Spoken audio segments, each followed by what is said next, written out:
سلااوتان لێبێ سلااو سۆڤان سلااو عزیزانە و کاتتان باش بە هیوام دەستپێکی ڕۆژێکی زۆر باشتان هەبێ ئەمڕۆ ئەو ڕۆژە بێ کە چاوەڕوانی دەبن هاوشێوەی ڕۆژانی ڕابردوو لە بەیانی 24 لەگەڵ هاوکارم سۆڤان لەگەڵتان دەبین بە کۆمەڵێک بابەتی جیاواز دڵنیام ئەو بابەتانە هەر بابەتێکی تێدا دەبێت کە بەدڵی ئێوە بێت یاخود ئێوە بە دوای بگەڕن بۆی لەگەڵ ئێمە بمێنەوە تاوەکو کۆتایی بەرنامە ڕەنگە پاکێجێک راپۆرتێک میوانێکە بێت قسێک بکات بۆ ئێوە بەسوود بێت یاخود هۆشیاری بۆ خۆتان و دەوروبەرتان هەبێت. سڵاتان لێبێت و بەیانیتان باشجا هەکار ئاماژەی بۆ کرد کە پرۆگرامی ئێمە بە شێوەیەکە بەو هیواین کە بتوانین هەر هیچ نەبێت لە ژیانی ئێوە ئەگەر چرکە ساتێک بگۆڕین و ئەو چرکە ساتە بێتە هۆی گۆڕینی تەواوی ژیانی ئێوە بۆ ئێمە زۆر گرنگە. جا هەمیشە هەموو بەیانی کە ئێمە هاتوونێتە بەردەمی شاشەی کوردستان 24 بۆ ئێوە دەستمان کردو بە پرۆگرام هیوای ئەوەمان خواستەوە کە باشترینەکان بە نسیبتان ببێت و هەوڵی ئەوەمان داوە کە هۆشیار و ڕۆشنبیرتر بن لەو بوارانەی کە هەر یەکێک لە ئێوە خولیایەتی ئاواتێتی یاخود مەبەستێتی و ئامانجەتی پێی بگات بۆیە هیوادارین کە توانی بێتمان تاوەکو ئێستا جێپەنجەی خۆمان و پرۆگراممان لە ژیانی هەر یەکێک لە ئێوە دانابێت. ئەم بەیانیش لەگەڵمان بن بۆی کە ببینین و بزانین لە ناو هەگبەی ئەم بەیانی بەیانی 24 چی هەیە.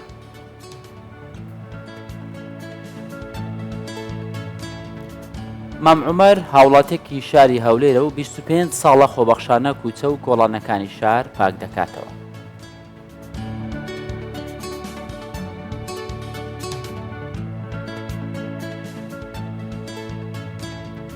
ئەمڕۆ ڕۆژی جیهانی بەرەنگاربوونەوەی خۆکوژیە خۆ کوردستان بەراورد بە سەرجەم وڵاتانی جیهان کەمترین ڕێژەی خۆکوژی تێدا تۆمار دەکرێت.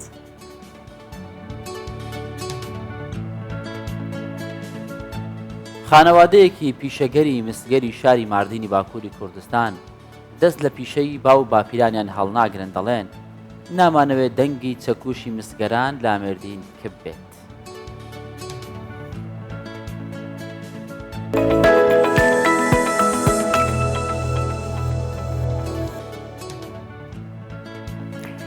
هەکار ئەو کەسانی کە کوچە کۆڵانەکان پاگەکەنەوە ڕەنگە ئێمە بڵێین ئەم کەسانە یەکێکن لە کەسە ماندووەکان جا هەرواشە یەکێکن لەو کەسانەی کە زۆر بە ماندوێتی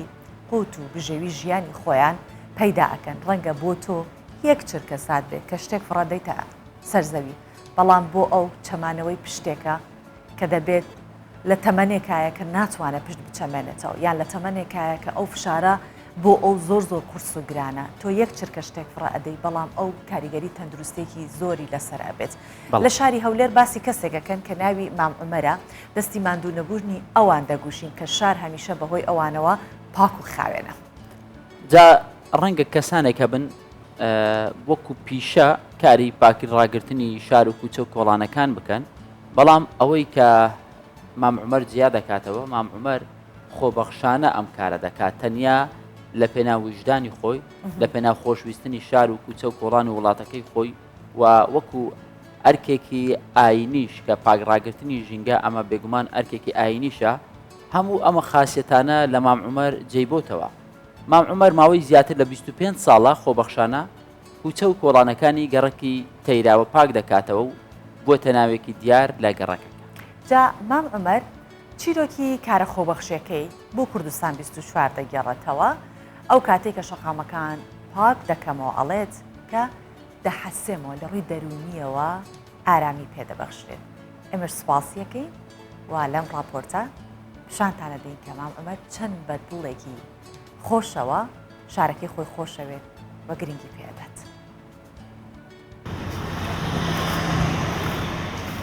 هەموو ڕۆژێک بەر لە خۆر ئاوا بوون لەم شەقامە دەردەکەوێت. مام عومەر لە شارەوانی کار دەکات. زیاتر لە 25 ساڵە کاتەکانی دوای داوامەکەی تەرخان کردووە بۆ پاکردنەوەی ژینگە بە شێوەیەکی خۆبەخش. والله ئەگەر ئیشی نەکەم ئیسراحەتم نییە ئیشی خۆی تو بکە ئەگەر ئیشی خۆم کرد ئێستا ئەلعان ئیشی خۆمە ئیسراحەتە هەرێ والله پێم خۆشە ئیشی بکەم نقله ولا بسوريا بزما بازاريان بما تسمى لما اللي دانيشم عزم لولا نيا هيت نا والله عزم لي شيء خمكم بحراري امين عزم لدومينو وشتينيا لموبايلين يا او موبايلي وهلي كان او قال دماشة دا كانوا او لا امين عزم له حارين يا عزم لي شيء خمكم شاري خم خاوين كموا ببيواني بمرداني سەردەمانێک ئەم کۆڵانانە شوێنی یادگاری مام عومەر بوونە. بەڵام ئێستا بۆ ئەو جیاوازن و بە شێوازێکی تر یادگاری تۆمار دەکات و جێپەنجەی خۆی لە شەقامەکانی تەیراوە جێهێشتووە. هەموو خەڵکی تەیراوە دەیناسن و بە پیاوە دڵسۆزەکە ناوی دەبن. دەست خۆش بخۆدا بکار بەخێر سعاتکە باسی بەخێر بستە چاوم یاخوا بەخێر. زۆر ئیشیوی شازە ئەن تبینە نەفەری لێرە ئیش دەکەن عەمری خۆی 15 ساڵن 16 ساڵن وەکە وی ماندی نابن یعنی دەچێ ئەو فرعیتە ئێرە لێرە یعنی ئیشەکی دەرەجەیەک یەکدەکە مام عومەر تحتا پشتی عیشایە لێرەیە ئەو عەرەبانش کە دەشوا خاکە ناسەکەی دەشوا هێوارێ دەیباتە بن ئەو دیوارەی هەمووی دادەپۆشی هەموو بەتانی بەسەدادا ویدی دادا سبەنی دێتەوە عینی ئەو ئیشێ پێ دەکا هێوارە عینی دێرە دەشواتەوە خاوین خاکە ناسەوە ویدی وەختی نییە دەمی نییە مەعەدە لێرەیە ئەوەندەی لێرێ لەمارە نییە کە هات مێرە ئیسراحەتی خۆم وەرەگرم و تەواو ئیشەکەی خۆم دەکەم بە حەلاری بە جوانی. مام عومەر بۆ تا هاوڕێی شەقام و وەکو ژینگە دۆستێک خۆی سەلماندووە. کاتەکانی کارکردنی زیاترە لە کاتی پشووی. ئامانجی ئەوەیە کەمێک ئەرچی سەرشانی ژینگە پارێزان کەم بکاتەوە و سیمایەکی جوانتریش بە گەڕک و کۆڵانەکانی تەیراوە ببەخشێت. لە چاوی مام عومەردا هەموو کۆڵانەکانی تەیراوە وەکو ماڵەکەی ئەوان بۆیە پەیمانی خۆی لەگەڵ پاکردنەوەی کۆڵانەکان نەشکاندووە. ئەگەر سەختی ڕۆژگار و چونەتەمەنیش هێز و یادەوەری ئەو لاواز بکات. شەیمە بایس کوردستان 24 هەولێر. ئەم بابەتە پەیوەست و تایبەت بە بەو کەسانێک کە حەز و خواستیان بۆ کۆکردنەوەی کەلوپە لە دێرینەکان و دانسخە و ناوازەکان هەیە. هونەرمەند ئەحمەد چەلیک 25 ساڵە لە شاری باتمانی باکووری کوردستان خەریکی کۆکردنەوەی کەلوپەلی دانسخە و دێرینە. ئەحمەد چەلیک قاوەخانەی هەیە لە قاوەخانەکەی خۆی کۆمەڵی کەلوپەلی داناوە ئەوەی کە سەردانیەکات هەم قاوە شەخواتەوە هەم سەیری ئەو کەلوپەلە دانسقە و کۆرانە ئەکات. چەلیک دەڵێت حەز دەکەم کەلوپەلی زۆرتر کۆ بکەمەوە تاوەکو لە کتێبی گینس تۆماری بکەم. هونەرمەند ئەحمەد 25 ساڵن لە باتمانێ کەلوپەلێن کەڤن و دێرین بەرهەف دکە. کەلوپەلێن ئەحمەد چەلیک دەما لە ژوورە ماڵاوی بجه نەبوون بڕیاردا کافیەک بکە و لێ دەرێ پیشان بدە. بەرهەفکارێک کەلوپەلێن کەڤنار هونەرمەند ئەحمەد دەبێژە داخوازاوی یا پاراستنا کەلوپەلێن داپیرەخوا ئەو گیهاند vê astê. Nenem 25 sene evvel vefat etti. 25 sal berê dapîra min koça dawî kir. Kelûpelên wên kevin mabûn. Ew kelûpel li ser cîran û xizman dê hatibana belav kirin. Min ji dapîra xwe pir hez dikir û min xwest eşyayên wê biparêzim. Piştî demekê daxwaza min hember kelûpelên kevin zêde bû û min dest bi komkirina kelûpelên kevnar kir. Sonra bunları kendi yerine tekledikten sonra Di kafê muzexane de 7100 parça kelûpelên kevnar hene. Gelek kes ji bo dîtina radyo, gramofon, plak, kaset heta firaq û pareyên kevnar seredana kafê muzexane dikin. Armanca Hunermend Ehmed pêşxistina karî xwe ye. evden çıktık. Mahalleye girdik, mahalleden çıktık. Em ji mal derketin derbasî taxê bûn. Niha jî da asta batman û navçeyê de têm naskirin. Armanca min bi karê xwe bikevim kitêba rêkordan Guinnessê. Ji bo vê lêkolînên min didomin. Ehmed Çelik dibêje ew karê xwe di asta muzexaneyê de dibîne û dixwaze kafiya geleriya hunerî bibe firehtirîn muzexaneya sivîl ya cîhanê.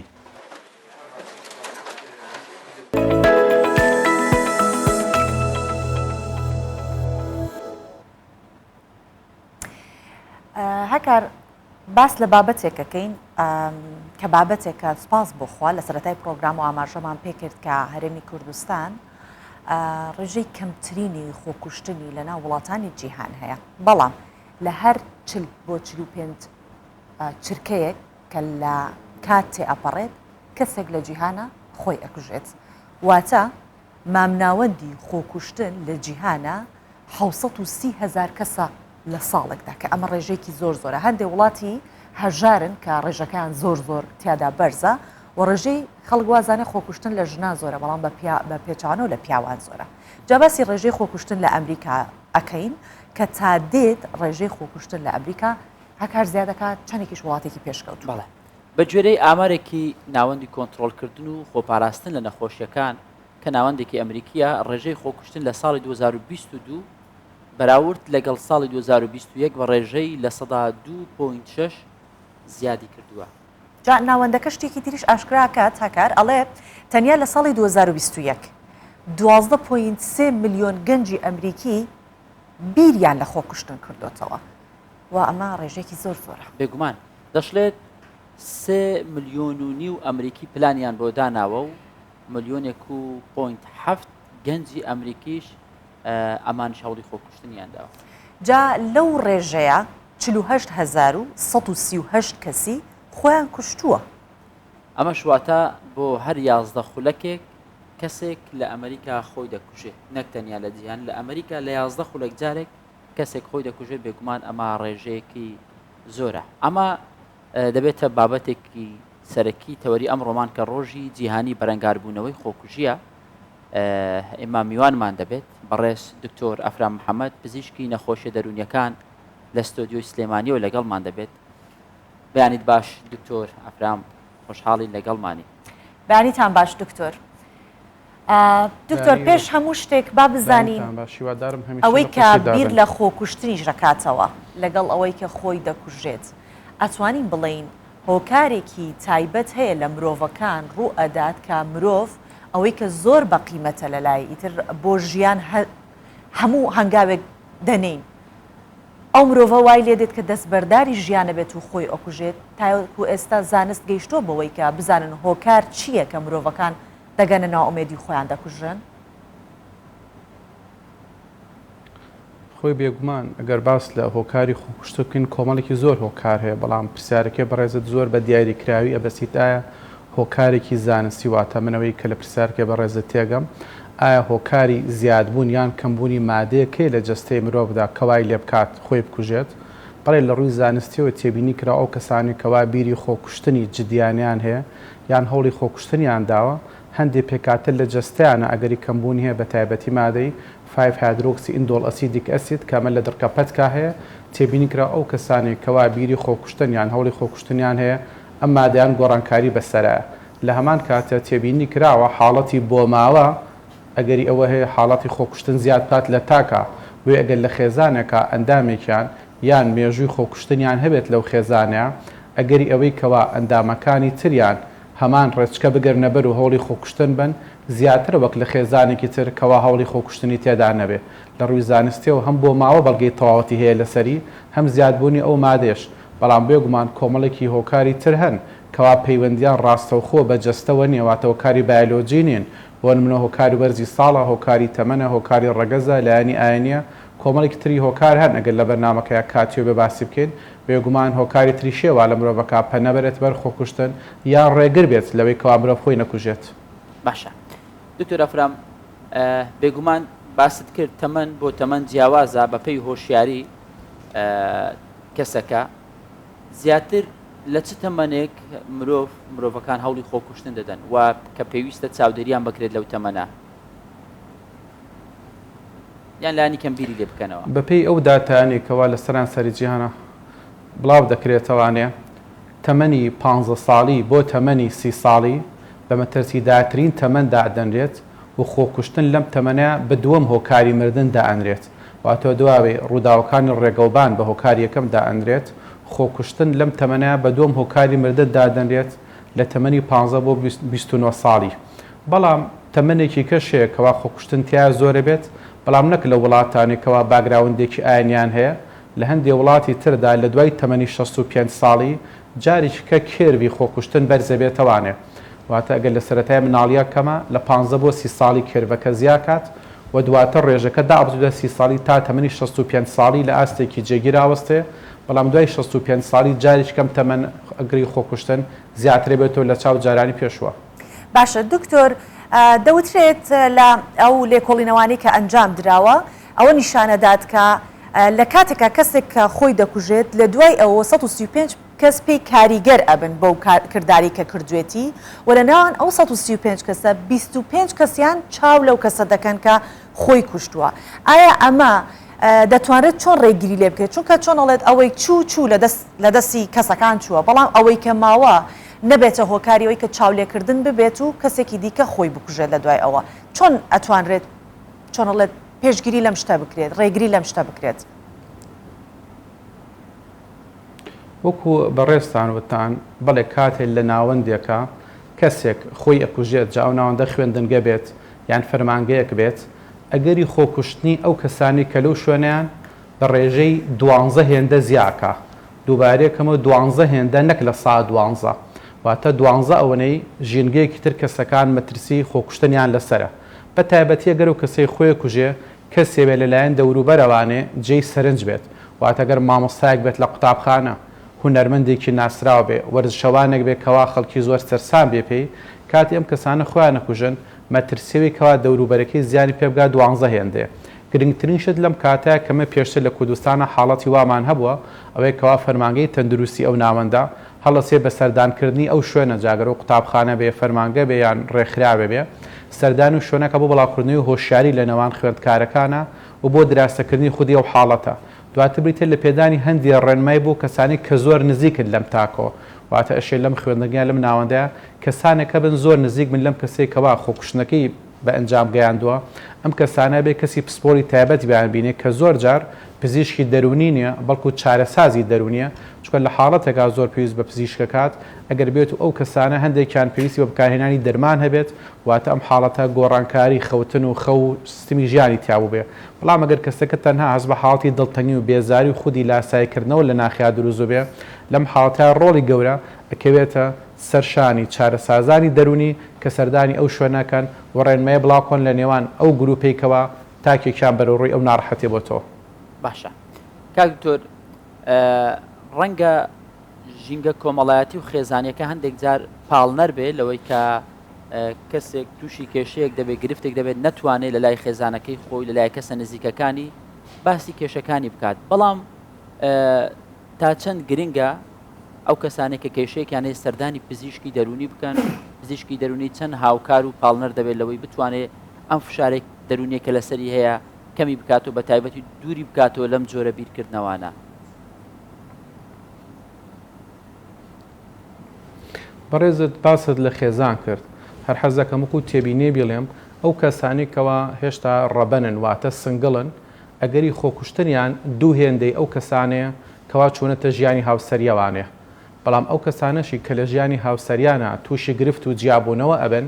ئەگەری خۆکوشتنیان لە کەسە سنگڵەکان دوو هێندە ئەبێ واتەوی کە لە ناو خێزانەیە خود و خێزان وەکو شوورەیە کە پارێزەرە بۆ تاکەکان لەوەی کەوا کەمترین هەوڵی خۆکوشتن بدەن بەڵام گەربێت و ئەم خێزانە شیرازەکەی بپچڕێ ئەگەری خۆکوشتن دوو هێندێ و کەسابێ کە هەر نەچۆتە پرۆسەی هاوسەرگیریەوانێ ئەگەر بێنە سرێکەوە ڕۆڵی ئەو کەسە چۆن ئەتوانین بیناسینەوانێ لە ڕاستیە هەندێک ئاماژە هەیە کە تاک پێ هەڵەسێ گرنگە خێزان بزانێ ئەم تاکەم ئاماژانی کەوایکە هەندێک ئاماژەن بۆ خۆکوشتن بە دەنگیەوە بچێت ئەگەر خێزان لەم کاتەیە سارد و سڕی بنوێنێ ئیهمالی بکات کارەکە پشتگوێ بخە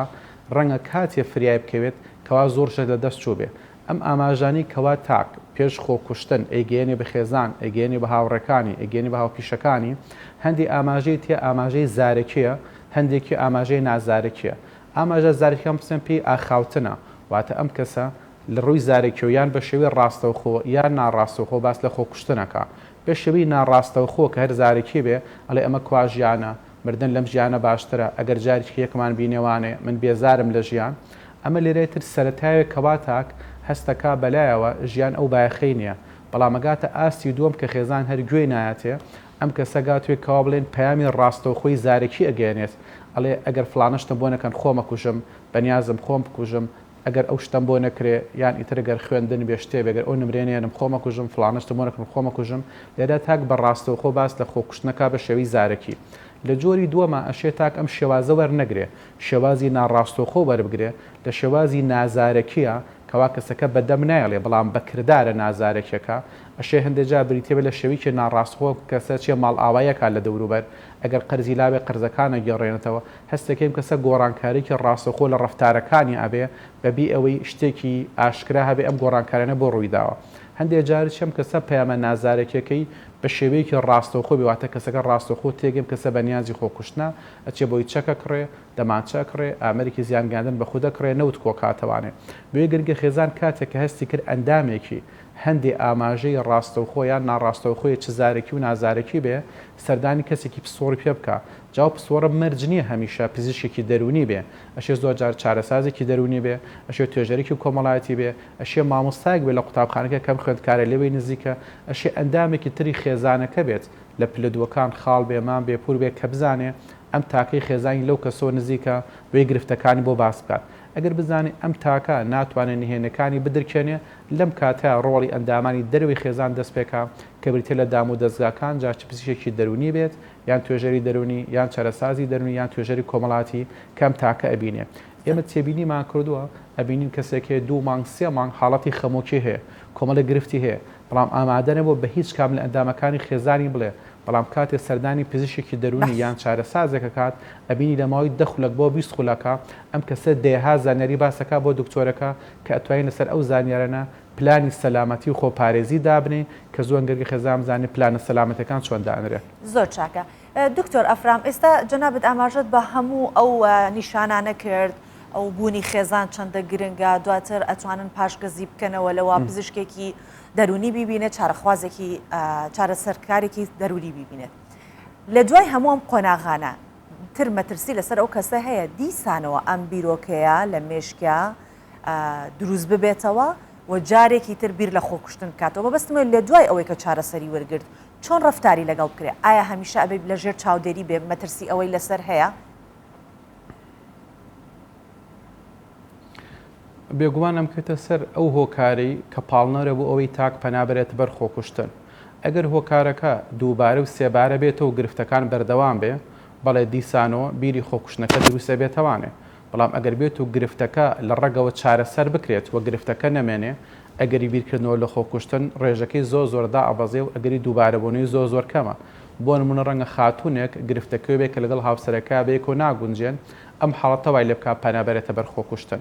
ئەگەر لێرە لە ڕێی توێژەری کۆمەڵایەتی و چارەسا زەوانە گرفتە خێزانەکە چارەسەر کرا هیچ گرفتێک نەما کەواتەم خاوتنەبی لە خۆکوشتن ناکاتەوە بەڵام ئەگەر دوای 3 مانگ بۆ 6 مانگ هەمان گرفت و هەمان ناڕەحەتی و هەمان توندوتیژی ڕووباتەوانێ ئەشێ باماشی ئەم خانمە جارێکتربی لە خۆکوشتن کاتەوانێ ئەگەر کەسێکە گرفتێکی دارایی هەیە لە ئەنجامی فشاری دارایی ئەوانە بیر لە خۆکوشتنە کاتەوانێ ئەگەر ئەم کەسە توانرا پیشێکی بۆ بدۆزرێتەوانێ ئیشێکی بۆ فراهەم بکرێ ئەم کەسە ئەم بیرۆکەی نامێنێت و هەوڵی ژیانە بەڵام ئەگەر بێت و پاش ماوەیەکی تر پاش ساڵە 2 ساڵ 3 ساڵ ئەم کەسە تووشی گرفتێکی دارایی بێت تووشی ناڕەحەتیە بێت ئەگەری بیری خۆکوژی هەیە بەڵام ئەوەکە خۆشبەختانەیە لە جاری دووەمە چ تاکەکە خۆی چ ئەندامەکانی خێزان خێراتر کەسەکە ئەناسنەوانێک کە ناڕەحەتێکە دەستی پێکردووە بۆی هەر لە سەرتاوە سەردانی پزیشەکەن کەەوە ئەم کەسەمان هەز بە ناڕەحەتێکین هەر لێرە حەزم کرد شتێکیش بڵێم دروشمی ئەم 3 ساڵی ڕابردوو بەم ساڵ چواتە ساڵی 2022 کەوا لە هەڵمەتی بەرەنگاربوونەوەی خۆکوژیا ڕاگەیانداوە بریتێ لە بژاردنەوەی هیوا لە ڕێی کارەوە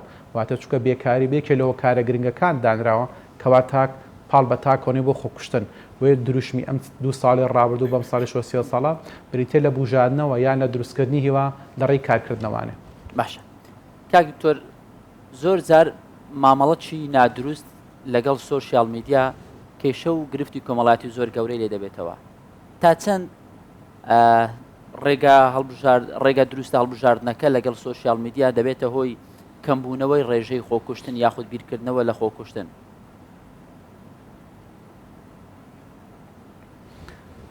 لێرە هەر پێ سۆشیال میدیا حەزەکەم تێبینێکیش بێ بۆ سەرجەم کەناڵە لۆکەڵەکانەوە کەناڵە ئاسمانەکانیش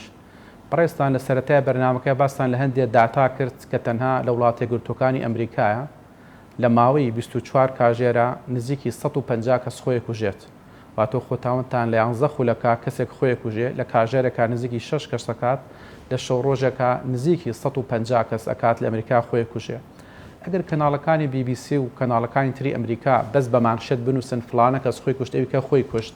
واتە بێت لە ڕۆژێکە 150 مانشێت بڕا بەس خۆ کوشتن بێ ئەبینی لەم کاتە هیچ چێژێک لەم کەناڵەیە نامێنێ بەڵام ڕەنگە لێت تەنها ڕووداوێکی گەورە هەبێ ئینجا ڕابگەنرێ بەڵام بەداخەو لای ئێمە کاتێک کەسێک پەناباتە بەر خۆ کوشتن ئەبینی هەندێک کەناڵێ بۆ ماوەی 24 کاژێر جاروە بۆ 48 کاژێر ئەم هەواڵە بە هێڵێکی سوور لەسەر شاشەکە نووسێوکە هەواڵێکی زۆر گرنگ وێ دکتۆر مەبەستەوەی ئەمە هەڵەیە ناکرێت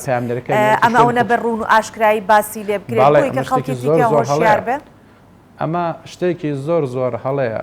ئەمە نەک هەڵێ شتێکی زۆر هەڵەیە لە دنیای زانست و لە دنیای ڕاگەیاندنە چۆ تۆ ناکرێت کۆمەڵگەکەی خۆت بەو شێوە ناشرینە پیشان بی ئێمە لە کوردستانە کە ئەژین تۆ کەناڵێکی ئاسمانیت لە سەران سەری جیهانە ئەبینرێت 8 ملیار کەس چانسێت تۆ ببینێ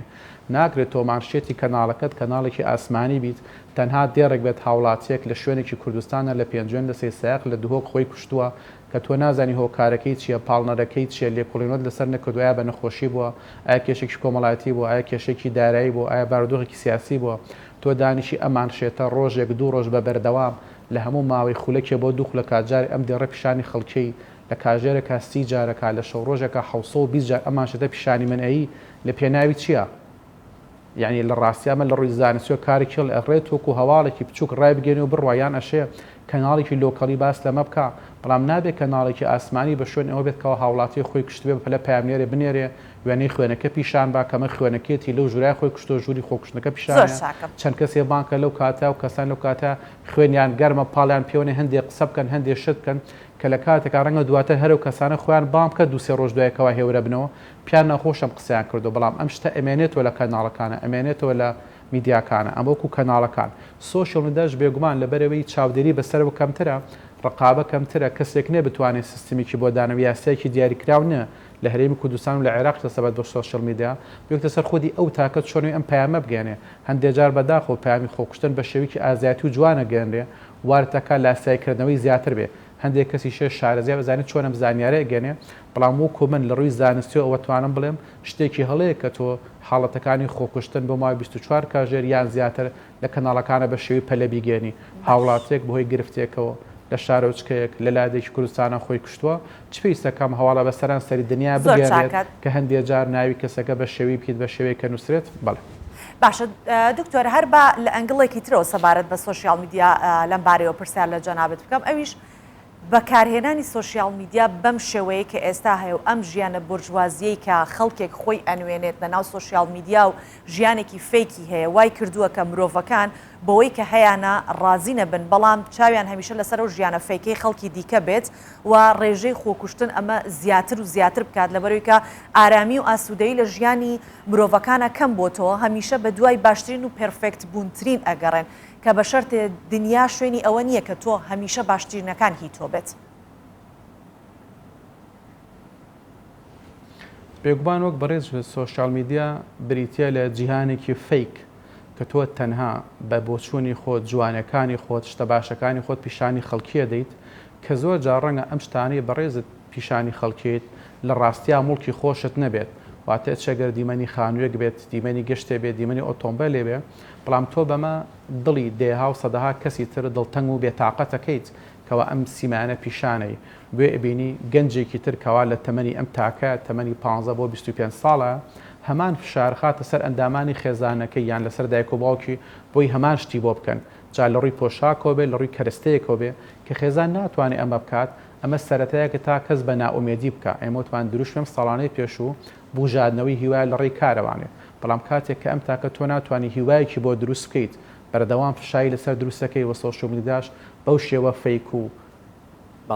فریودەرانی کەوا خۆی بەکاری ئەهێنێت تەنها مەبەستی کۆکردنەوەی چەند لای کێبێ بەڵێ ئەوەی بەڕێسەرمە وا لە تاکەکە کە ئەگەری ناومێت بوون ئەگەری بێزاری ئەگەری دڵتەنگی ئەگەری خەمۆکی ئەگەری دڵڕاوکی لەم تاکانیا زیاتر بێ هەمووشمان ئازانی یەکێک لە هۆکارە سەرەکیەکانی خۆکوشتن دووبارەیەکەمەوە یەکێک نەک سەرجەم حاڵەتەکانی خۆکوشتن لەو کارە سەرەکیەکان بوونی حاڵەتی دەرونیە تێبینی کرا ئەوانەی کەوا خۆیان نەکوژن پێش خۆکوشتنەکان بە ماوەی کەمتر لە 3 هەفتە لە 100 تاسی بۆ لە 100 هەفتەیان حاڵەتی خەمۆکییان دڵتەنگیان هەبووە یان لایەنی کەم هەندێک نیشانی خەمۆکییان هەبووە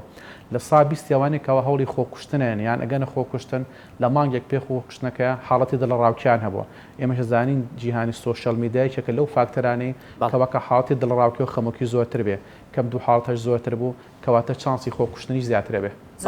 بەڕێز دکتۆر ئەفرام محەممەد پزیشکی نەخۆشیە دەرونیەکان لە سلێمانی و لەگەڵ مامی زۆر سپاس بۆ تۆ دکتۆر ئەفرام سپاس بۆ ڕێنمایی و بۆ بڵاوکردنەوەی هۆشیاریەکانت سپاس دەکەم.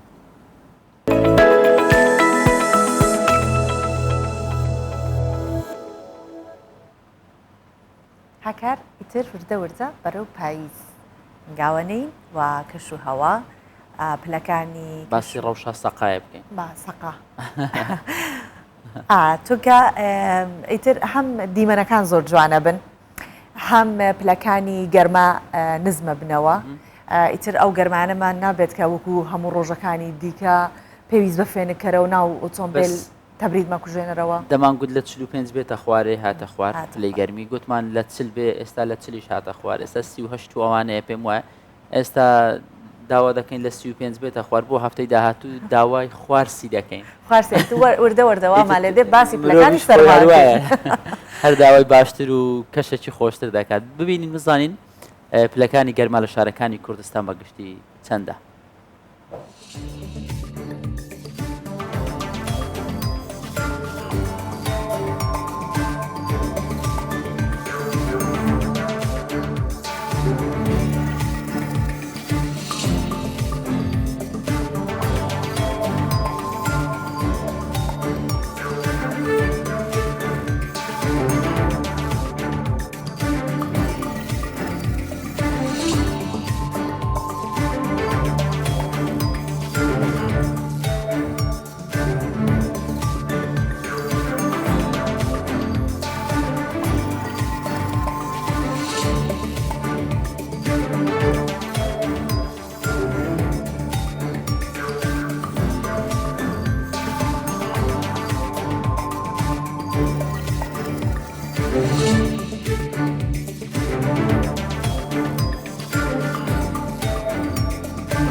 ماڵی ئێزدیان لە شاری ئۆلدنبۆرگی ئەڵمانیا یەکێکە لە ناوەندە کاریگەرەکان بۆ خولی فێربوونی زمان و کللتوری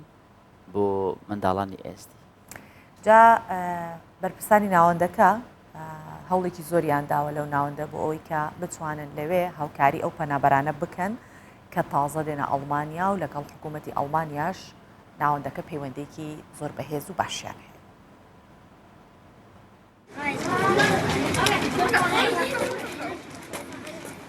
زارۆکێن ئێزدیا خەستاوی سەنترالیتکان لەسەر پۆلا دابەش دەبن داوکو زمانێ دایکێ و کەلتور و ئۆلا خۆشبیرنەکان دڤی وڵاتیدا.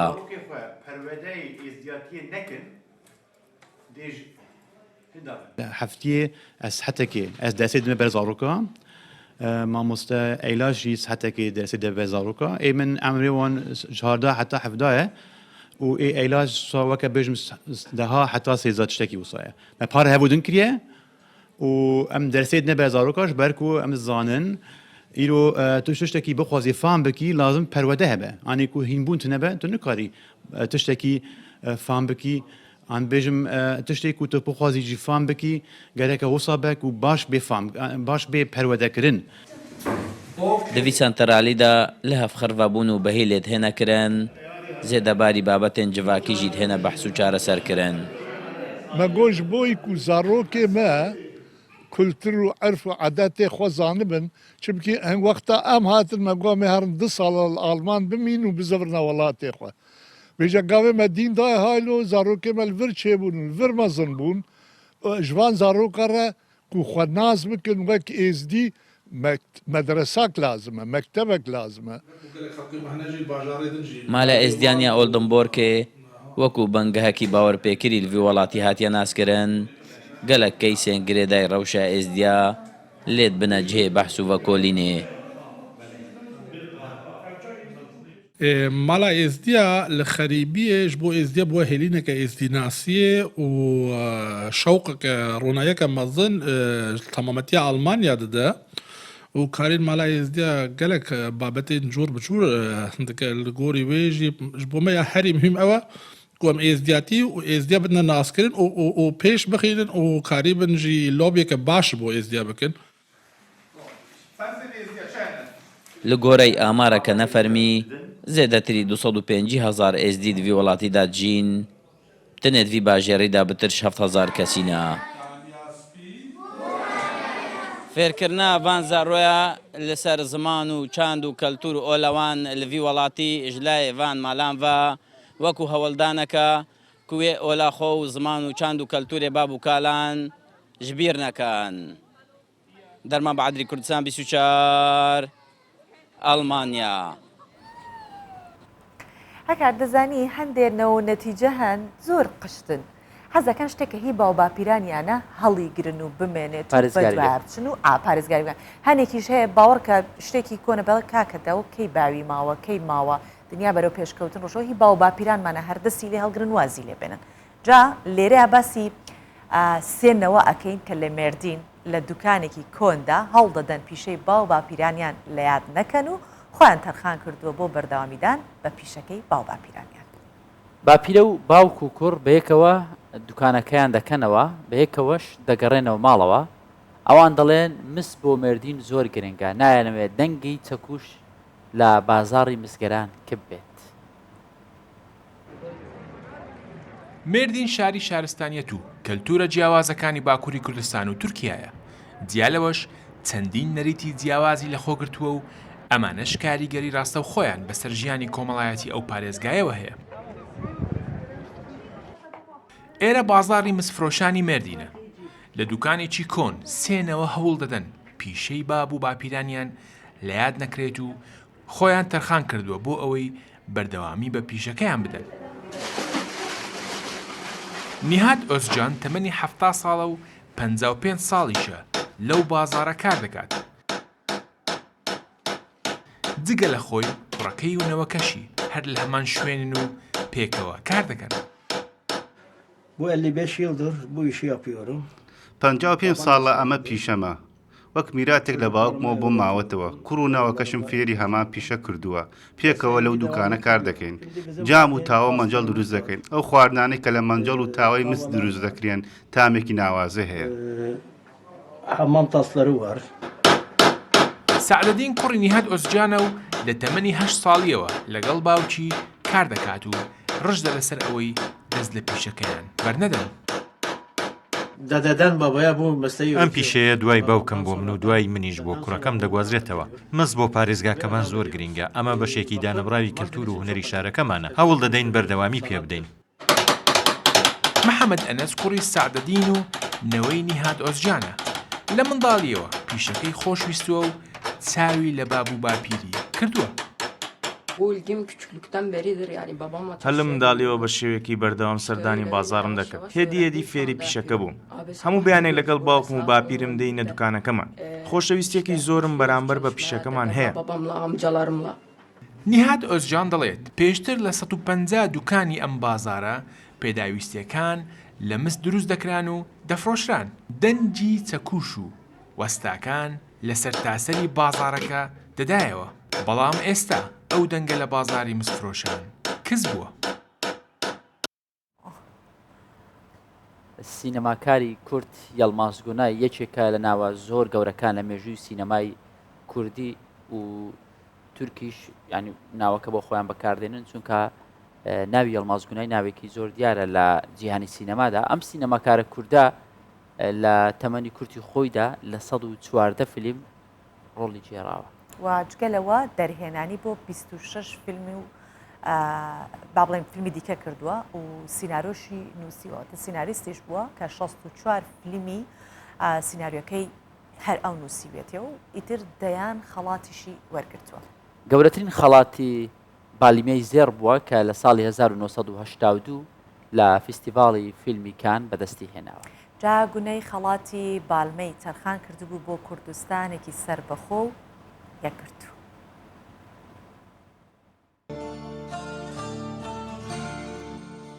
سیونه سال بسر کوچا داویا میره سینمای درباس دبن.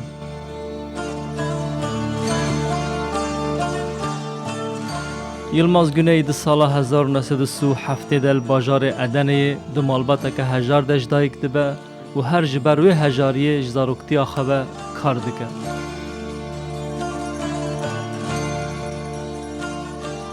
Sînema di 12 saliya wî de dibe parçeyek ji jiyana wî. Rojekê piştî dewama xwendingehê diçe sînemayê û dibe heyranê wê. Piştre di kompanyayeka fîlman de wekî belevkarê afîşan kar dike, hem fîlman dibîne, hem jî li ser sînemayê hûr dibe. Güneyî di sala 1957 de beşa aboriya ya zanîngeha Stenbolê bi dest dixe. Piştî 2 salan bi alîkariya nivîskarê Kurd Yaşar Kemalî bi derhêner Atif Yılmaz ile peywendiya wî çêdibe û senaryoya fîlmên wî dinivîsîne. Her wiha di wan fîlman de lîstikbanî jî dike û bi vî awayî di sînemekariya Güneyî de konaxeke nû vedibe. Seni çok seviyorum Sinem. Silahımı da çok seviyorum. Sabır et! İmkansız, imkansız, imkansız! Lê pirsgirêkên yasayî û zindan bersinga wî bernadin. Di sala 1961 de bi tohmeta bangeşekirina komünîzmê tê zindanî kirin. Di 71 de jî bi hinceta alîkariya rêxistineka çepkir bi 2 salan tê cezakirin. Bi lêborîna giştiya 74 her çend azad bibe jî tenê piştî 123 rojan bi tohmeta kuştina dadgerekî li bajarê Edeneyê dîsa tê zindanî kirin û vê carê jî 19 sal ceza didin wî. Lê Güney piştî 5 salan ji zindanê firar dike û berê xwe dide Fransayê.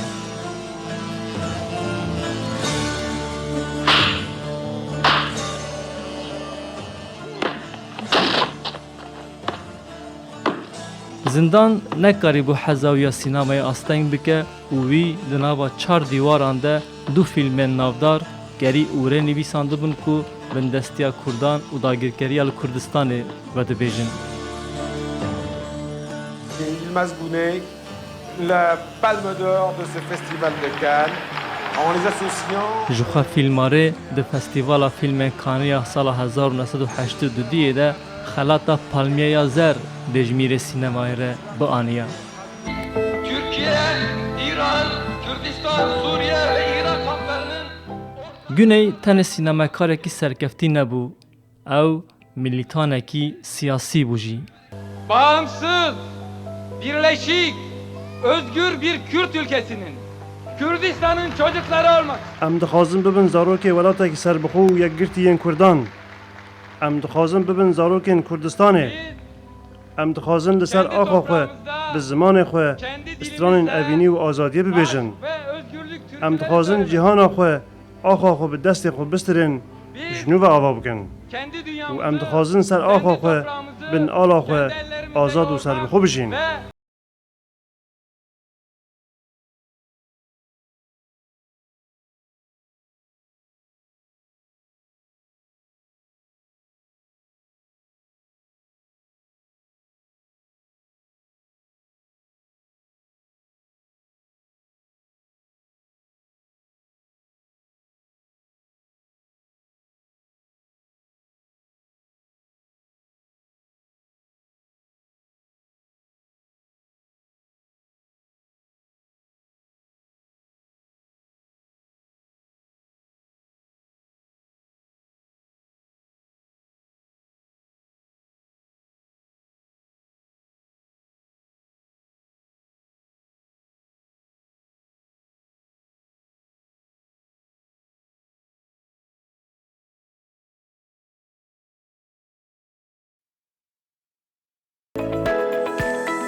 هەکاربوونی هەر چۆنەڵێت مەرقەدێک بێت شوێنێکی ئاینی بێت یاخود شوێنێکی پیرۆز بێت لە هەر وڵات و شارێک بە نیشانی ئەوەیە کە لەو شارە و لەو شوێنە شارستانێتێکی کۆنی پێکەوە ژیان هەبووە خەڵکێکی زۆر پێکەوە ژیاون و مێژوویەکی دێرین و کۆنیشان پێکەوە دروست کردووە جا مەربینە قەدیشە یەکێکە لە پیاوە ئاینەکانی کریسیان کە چەندین سەدە پێش ئێستا لە کۆیە ئاینی مەسیحی لەو سەردەمە بڵاو کردوتە و تەنانەت قەشە و ڕاهیبەکانی ئەو سەردەمەشی چۆنەڵێت ڕاهێنان پێ کردو و پێیانی گەیاندوو. ئێستا لە ناو دێکەی خۆی کە لە بەشی باشووری خۆرئاوای کۆیە نێژراوە وەک شوێنێکی ئاینی و مێژووی لێ هاتووە شوێنەکە کریسیانەکان و گەشتیارانی کریسیانەکان سەردانی ئەم شوێنە دەکەن. لە ڕابردوو چەند جارێک بەهۆی کۆنبوون و تێکچوونی دێرەکە چەند جارێک نۆژەن کراوەتەوە. ئێستاش جارێکی تر دەستەی گەشت و گوزاری هەرێمی کوردستان دێری مەربێنە قەدیشە نۆژەن دەکاتەوە.